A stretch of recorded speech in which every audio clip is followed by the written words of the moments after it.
নমস্কাৰ, welcome to my mini blog. মই আজি এটা অকণমান দেখুৱাব বিচাৰিছোঁ মোৰ ফুলনিখন।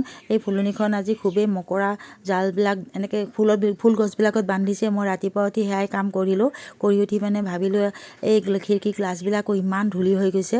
মই এডাল লাঠি আনি কাপোৰ বান্ধি তাতে অকণ কলিং দি গ্লাছবিলাক এনেকৈ চাফা কৰিছোঁ। চাওকচোন ইমান ধুনীয়াকৈ গ্লাছবিলাক চাফা হৈছে। গতিকে গ্লাছ এখন চাফা কৰাটো বহুত কষ্টৰ কাম হয়, কাৰণ ওপৰত আমিতো ঢুকি নাপাওঁ। গতিকে এনেকৈ কাপোৰ এখন বান্ধি গ্লাছখিনি চাফা কৰিব পাৰি। তাতে অকণ কলিং দি দিব আৰু ফুলবিলাক এনেকৈ মকৰা জাল চাল গুচাই ধুনীয়া কৰিছোঁ।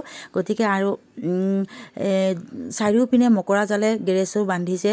গতিকে এইবিলাক চাফ কৰি ৰখাটো এতিয়া এই স্প্ৰিং ছিজনটো বহুত কষ্ট হয়। এইবিলাক গোটেই মকৰা জাল হয় এনেকৈ তলৰ পৰা ওপৰলৈকে এনেকৈ বান্ধিছে। মই এইবিলাক এতিয়া চাফা কৰি দিলোঁ কাপোৰখন বান্ধি গেৰেজটো।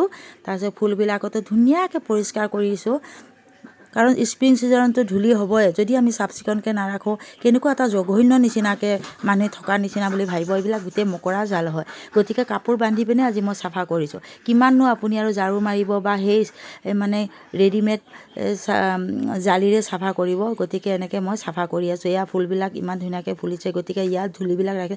এইজোপা হৈছে নয়নতৰাৰ আন এটা প্ৰজাতি হয়। এইজোপা ফুলো বহুত ধুনীয়াই লাগিছে, কিন্তু ইয়াক কেয়াৰ কৰি ৰাখিলে খুবেই ভাল লাগে। যদি কেয়াৰ কৰি নাৰাখিলে বহুতেই খুব বেয়া লাগে। নানান ধৰণৰ সৰু সৰু গছবিলাক আনি পুতিছোঁ। এইজোপা হৈছে আপোনাৰ এই যে বঙালী ধনিয়া বুলি কয়, সেইজোপাও মই এনেকৈ ফুলত টাবৰ তলত এনেকৈ লগাই দিছোঁ। আৰু এইবিলাক হৈছে আপোনাৰ বম্বু গছ হয়।